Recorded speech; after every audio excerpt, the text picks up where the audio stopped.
Sumainyo ang Panginoon. At sumayo rin. Ang mabuting balita ng Panginoon ayon kay San Marcos. Papuri sa iyo, Panginoon.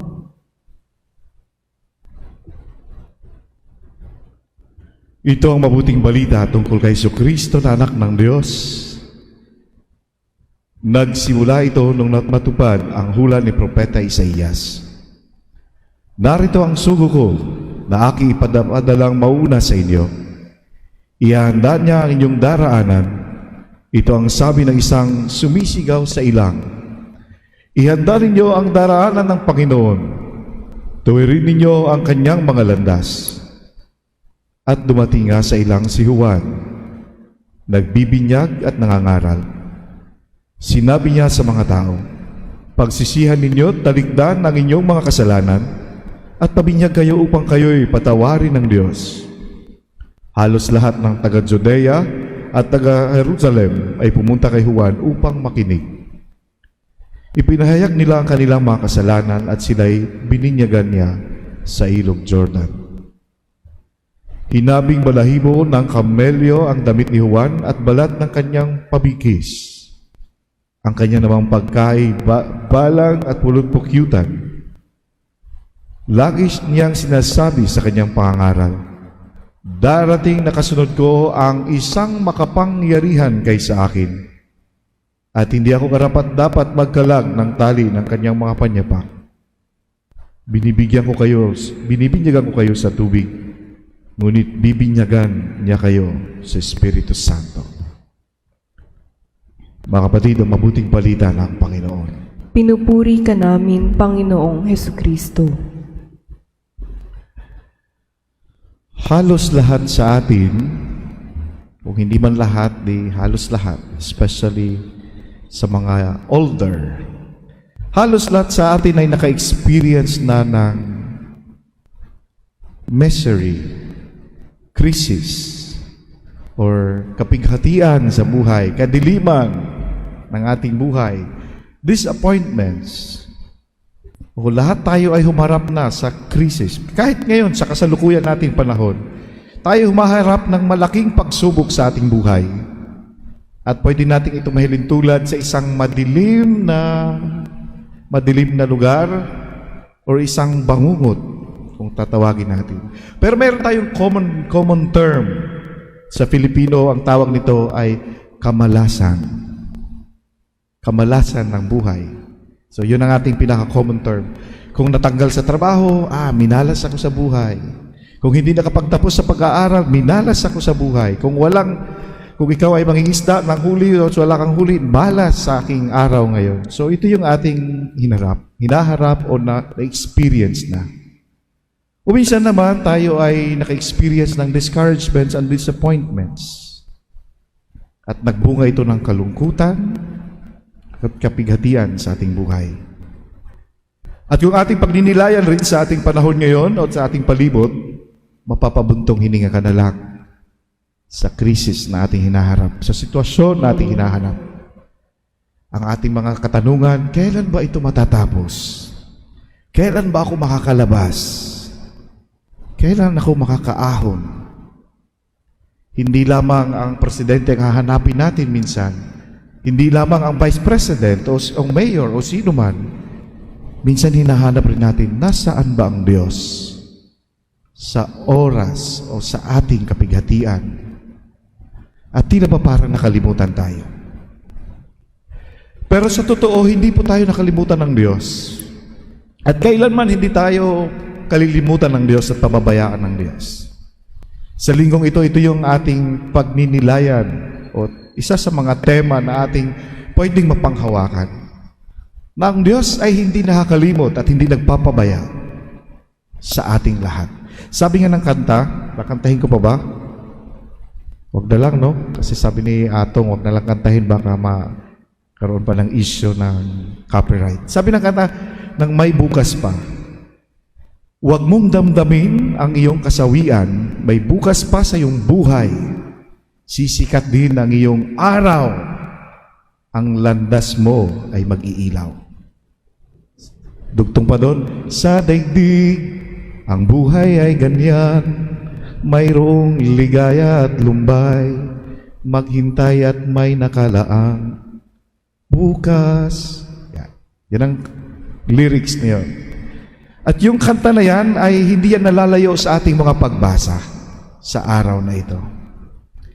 Oo nga, humaharap tayo ng krisis sa buhay, humaharap tayo ng problema sa ating buhay, pero wag mong dibdibin, wag tayong mapanghinaan ng loob dahil merong nakalaang bukas at wag tayong mainip. At ito rin ang sinasabi ng ating mga pagbasa. Our readings today are saying, don't allow your misery to control you. Lahat ng problema ay may solusyon, lalong-lalo na sa mga taong mapagkumbaba.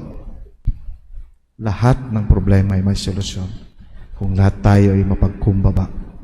Huwag matakot harapin ito dahil ang Diyos ay hindi tayo pababayaan. In our gospel, ang settings ganito. Sa Judea, sa Jerusalem, ang mga tao ay nasa sitwasyon ng kadiliman. Ang kanilang description sa kanilang buhay ay sila'y humaharap o nabubuhay sa kadiliman. Bakit sila nabubuhay sa kadiliman? Ang lugar nila ay sinakop ng mga dayuhan at sila'y naging alipin. Naging alipin sa kanilang sariling lugar. Ang mga tao ay nagkawatak-watak, wala silang kalayaan. And they were praying, sana matapos na ito at somebody na magliligtas sa kanila. Pero iba-iba ang kanilang ine-expect. Pero itong dumating si Juan Bautista, malakas niyang isinisigaw. Anong sabi ni Juan Bautista? The Lord is coming. Matatapos na ang ating paghihirap. Mabubuhay na tayo sa liwanag. Because the Lord is coming. The Lord is coming. Darating ang Panginoon. Pero, sabi ni Juan Bautista, dahil nga paparating ang Panginoon, maghanda kayo. Ano yung sinasabi niyang maghanda kayo? Ginamit niya yung metaphor na kalsada. Ituwid ang inyong mga landas, ang inyong mga kalsada, ituwid nyo. Kasi ang daan ay hinahalin tulad sa buhay. Kung baku-baku man, liko-liko, ang ating buhay, kailangan nating ituwid at patagin. Ibig sabihin nito, kailangan nating magbago. Maging handa tayo sa pagdating ng Panginoon. Matatapos ang ating paghihirap dahil parating na ang Panginoon. Nandyan na siya. Ayusin, iwanan ang baluktot na paniniwala, ang baluktot na gawain, at may kababaang loob magbalik sa Diyos. Kaya ang mga tao noon ay lumapit kay Juan, nagpabinyag. Ang pagpapabinyag ay simbolo o ritual ng kanilang paglilinis sa katawan at paglilinis na rin ng pagiging tao. Magandang pagnilayan natin ito, no? Sa kalalipas na panahon. Sa panahon natin ngayon, tayo humaharap ng krisis. Iba-ibang ating mga problemang hinaharap. Maraming nawalan ng trabaho. Maraming na-displace. Maraming napunta sa ibang lugar na hindi nila gusto. Maraming umuwi sa kanilang mga probinsya na kahit sa anong paraan, makauwi lang sila. May naglakad, may nagbisikleta. Maraming nagugutom. Maraming nagkaroon ng mental health problem. Pero ito yung ating pagnilayan. Sa sitwasyong ito, hindi lang ito basta-basta nangyari. Meron tayo niyang ambag. Meron tayo niyang kontribusyon. Sa bawat krisis na ating hinaharap, sa bawat problema ang ating hinaharap, in one way or another or indirectly, meron tayo niyang ambag dahil sa ating ginawa, dahil sa ating naging desisyon, at kung ano-ano pa. Halimbawa, sa pag-lockdown, maraming nagkaroon ng problema financially. Hindi na pakapaghanda. Kasi nga, walang ipon. Ang iba, iPhone. Di bali nang may iPhone, di bali nang walang ipon, basta may iPhone. O ano man, ano lang yun, kasabihan. O, marami tayong mga, sana inayos na lang natin muna ang ating buhay, ang ating trabaho. Dumating mga tag-araw, tag-init o tag-ulan sa ating buhay, handa tayo.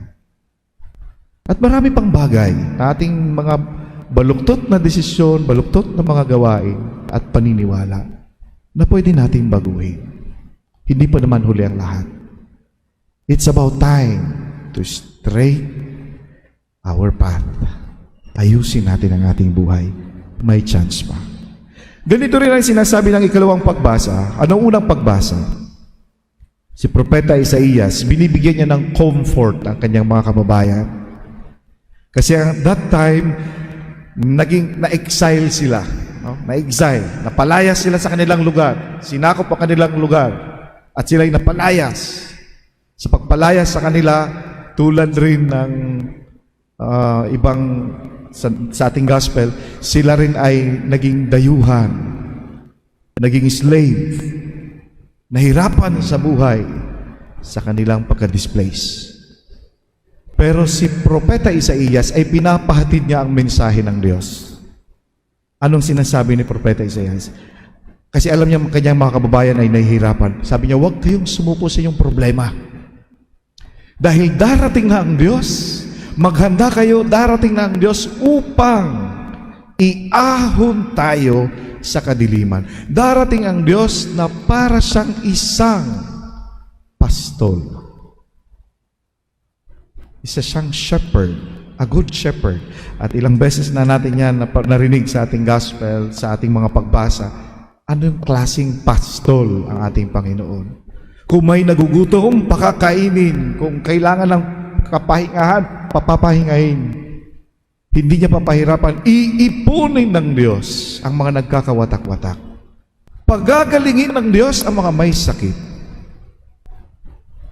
At ang mga nawawala ay hahanapin ng Diyos.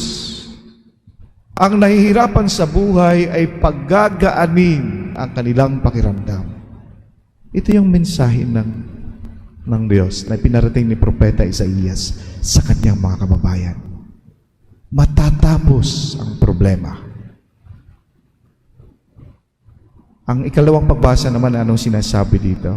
Sa ikalawang pagbasa, o naiinip ka na kung kailan ito matatapos ang problema? Sabi dito ni Apostol Pablo, ni Saint Paul, ang 100 years, ang 1,000 years, ay parang isang araw lang yan. Magugulat ka na lang, nandyan na, tapos na. Tapos na ang ating paghihirap. Kaya huwag tayong mainip dahil kasama natin ang Diyos. Ito yung ating sitwasyon, no? Sa mga pagbasa ay tila ba'y napapanahon. Sabi ko nga kanina, napapanahon ito sa ating sitwasyon. Humaharap tayo sa iba't ibang krisis sa ating buhay. Problema sa pera, problema sa pandemic, sa coronavirus na ito, maraming nakulong sa face mask, sa face shield, sa bahay, nakulong sa sakit. Makakalaya rin tayo nito. And I'm happy, no, na may lumalabas na mga balita na mag-i-start na this week ang vaccination sa mga ibang bansa. Lalong-lalo nitong first world. Pero dahil third world country tayo, mag-aantay tayo. Pero hindi yan malayo na mangyayari yan. Matatapos na itong pandemic na ito. Pero sana naman kung matapos ng pandemic na ito, baguhin natin ang ating baluktot na paniniwala, maling gawain, at umpisahan natin sa pagmamahal sa sarili, sa Diyos, sa kapwa, at sa kalikasan. Matatapos rin ito, makakalabas rin kayo. Makakapunta rin kayo ng simbahan. Yung nasa labas ng gate, makakapasok rin kayo, makakasali rin kayo dito sa ating selebrasyon. Nakakalungkot nga sa misang ito na iilan lang tayo dito sa loob ng simbahan at mayroong marami sa labas. Pero matatapos rin ito. Tulad ng sinasabi ni Juan Bautista, ni Propeta Isaías at ni San Pablo, darating ang Panginoon, tatapusin ang problema. Manalig lang tayo sa Diyos. The second Sunday of Advent is our reminder for all of us that God has not forgotten about us. No matter how we may feel, huwag tayong mag-stop. Huwag tayong huminto sa panalangin at pananalig.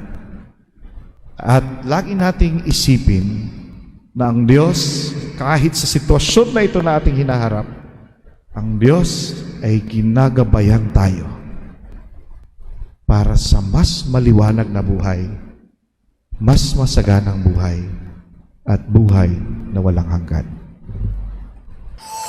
Please don't forget to like and subscribe our YouTube channel, Oblate TV.